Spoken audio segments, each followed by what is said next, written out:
atención tenemos que recordar lo que nos decían en bachillerato de el buen hablante y del buen oyente, de todas esas normas. El médico debe dar siempre sensación de seguridad. Usted tiene que tener un contacto visual con el paciente, demostrarle que lo está escuchando con posturas gestuales y también con sus propias palabras. Puede decirle, le estoy escuchando, sígame contando al respecto de esto, cuánto fue esto. Y el paciente siente que usted que está interesado en lo que le está diciendo. Bien. Con esto que estamos hablando del interrogatorio, usted puede obtener información precisa y completa. La historia, ¿verdad? Ya adentrándonos más a lo que estábamos hablando de cuáles son los ítems o las partes de la historia, es importante que cuando usted registre el nombre del paciente y la residencia, sobre todo la residencia, usted coloque un punto de referencia. ¿Por qué? Porque si ese paciente tiene un caso o una enfermedad que epidemiológicamente hay que hacerle seguimiento, el personal de salud, por esa misma historia, se va a guiar para buscar a esa persona o buscar dónde vivía esa persona para hacer algún abordaje. Entonces, por eso es el punto de referencia que se tiene que colocar. Y la ocupación, la religión, es muy importante la religión. ¿Por qué? Porque tenemos consideración de algunas personas que por su religión se niegan a recibir algunos servicios o algunas atenciones o algunos procedimientos. Entonces, allí es como que para que usted tenga más prudencia a la hora de solicitar o de comunicarle a un paciente que tiene que hacerle un procedimiento. Ejemplo, lo más común que vemos, una transfusión de sangre, ¿verdad?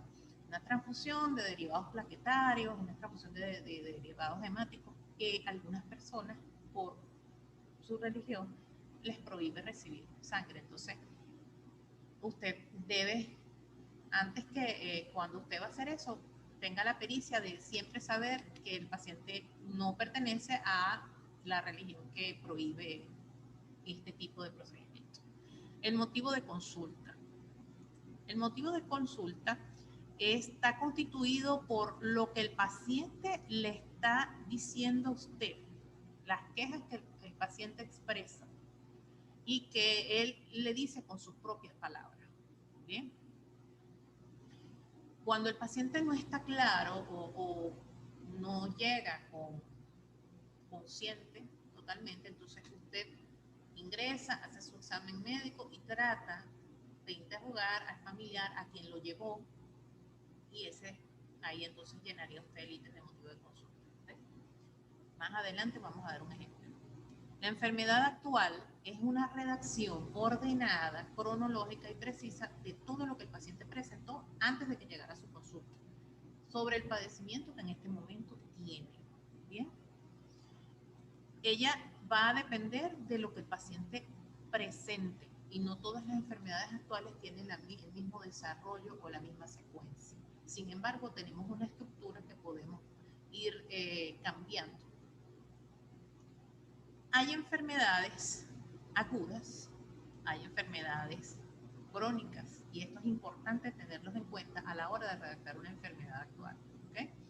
¿Por qué? Porque a la hora de enfermedades agudas, más que todo son las enfermedades infecciosas, ¿okay? O los cuadros agudos como infarto al miocardio, accidente cerebrovascular, y hay otras enfermedades con cursos más largos que son las crónicas, que tienen unas evoluciones más largas en el tiempo y es donde usted tiene que tener la pericia de decir, bueno, aunque este paciente tiene una enfermedad crónica de hace más de 20 años, el padecimiento actual que lo trae asociado a esta enfermedad es este. De tantos días para acá presentó esto y lo demás. ¿Okay? Es importante que usted tenga en cuenta que todo lo que el paciente se realice dentro de la institución, en su hospitalización, pero que esté a cargo de su mismo bolsillo, que el paciente lo pague, laboratorio, exámenes físicos, exámenes paraclínicos, ecografías y todo, que es propiedad del paciente y a la hora de egresar le deben ser devueltos a esta persona. ¿Okay? Y esto está normado en el artículo 172 del Código de Deontología. Es decir, usted debe exigir sus exámenes a la hora de egresar de la institución. Ok, entonces, ¿en qué momento de la vida del paciente aparecieron los síntomas? Esto sobre todo por lo que veníamos hablando de las enfermedades crónicas. El paciente puede tener 20 años teniendo un problema crónico, pero lo que lo está llevando hasta acá viene de un tiempo específico y ahí es donde usted va a escudriñar desde cuándo comenzó este nuevo padecimiento para poder realizar la reacción. Por otra parte, el médico debe saber que no todas las enfermedades son orgánicas, tenemos acá abajo, ¿verdad? Es decir, donde hay lesión de un órgano propiamente dicho. También hay enfermedades funcionales, las cuales surgen al alterarse la función de los órganos. Y también hay enfermedades de origen psíquico, como las enfermedades psicosomáticas. Entonces, todas estas cosas las va teniendo usted en cuenta a la hora de redactar su enfermedad actual. Cuando hablamos de dolor, que es un síntoma ya, digamos que la gran mayoría de los pacientes que les va a llegar a usted en una emergencia va a ser por dolor. Utilizamos algunas herramientas para optimizar el recabar la información, ¿verdad? En base a las características de dolor, podemos utilizar esta mnemotecnia, ¿verdad? Estamos viendo acá ALICCIAADDRFC, Alicia DDRFC. A de aparición, ¿hace cuánto tiempo el paciente tiene ese dolor? ¿Verdad? Localización, ¿en dónde? Intensidad, ¿qué tan fuerte es? Moderado, muy fuerte, suave. Carácter, ¿es opresivo, es punzante, es latente? Concomitantes quiere decir, aparte de ese dolor, ¿qué otra cosa presentó el paciente? Presentó náuseas, presentó fotofobia, presentó ¿qué? Irradiación, ese dolor empezó en un sitio y después se le va a otro lado, o el dolor desde que comenzó está en el mismo sitio. Alivio, el dolor va y viene, el dolor mejoró después de tomar un medicamento, el dolor no mejoró y está con la misma intensidad desde que comenzó. Agravantes, ¿qué movimiento o qué pudo haber hecho que en el transcurso desde que el dolor apareció esté más intenso en el momento que el paciente va a buscar ayuda? Duración, ¿cuánto tiempo tiene ese dolor con él? Minutos, horas, días. ¿Okay? Desencadenantes, ¿con qué se activó el dolor? Recidiva, si el dolor calmó, después reaparece. ¿Okay? Eso es lo que quiere decir recidiva. Frecuencia y horario. Entonces, a la hora de redactar la enfermedad actual, en caso de dolor, vamos a seguir esta mnemotecnia Alicia DDRFC. Con esto usted, a la hora de redactar, tomando en cuenta cada uno de estos ítems, va a lograr redactar enfermedad actual en un caso de dolor con óptimo resultado. Bien, siguen los antecedentes personales. ¿Qué me interesa o qué le interesa a ustedes los antecedentes personales? Los antecedentes personales es lo importante que al paciente le ha sucedido en su vida, sobre todo con aspecto de salud. Se ha estado hospitalizado, tiene alergias a algo, el paciente ha sufrido de algunas enfermedades infecciosas, antecedentes obstétricos, por lo menos en el caso de las mujeres, cuántos partos, todo eso es antecedente personal, pero lo que a él, lo que a usted, digamos, lo que el paciente ha presentado en el transcurso de su vida.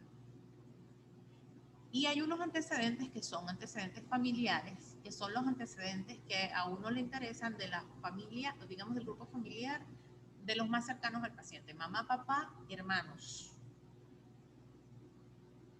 abuelos. Básicamente eso, ¿okay? Hipertensos, diabéticos, asmáticos. Si el abuelo falleció, entonces uno le dice, bueno, ¿a qué edad falleció su abuelo? A los 50 años. ¿De qué falleció? De un infarto al miocardio. Y usted está sospechando que el paciente está acudiendo por una patología coronaria, que ese antecedente familiar es importante. Entonces, por eso usted pregunta por el abuelo. Ya los primos, los tíos, ya salen un poco de la primera línea y no, aunque los tomamos en cuenta, no los redactamos.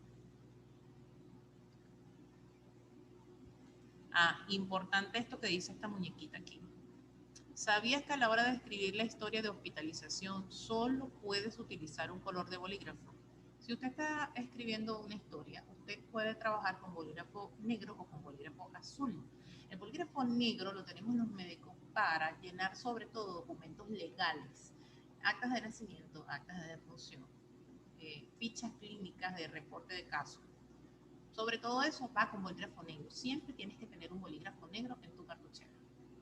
El bolígrafo rojo se utiliza para describir las alergias. ¿Por qué? Porque es resaltante y al personal le interesa ver si una persona es alérgica a la penicilina, si una persona es alérgica a la dipirona. Eso tiene que estar escrito en la historia antes de que usted le suministre eso, porque de repente no es usted, sino el médico que está a cargo después que usted deja la guardia, pero no leyó que allí decía que era alérgico a la penicilina, o usted omitió preguntarlo. Le colocan penicilina, tenemos una reacción alérgica y una carrera en la guardia. ¿Bien? Entonces, para eso siempre tenemos un lápiz rojo.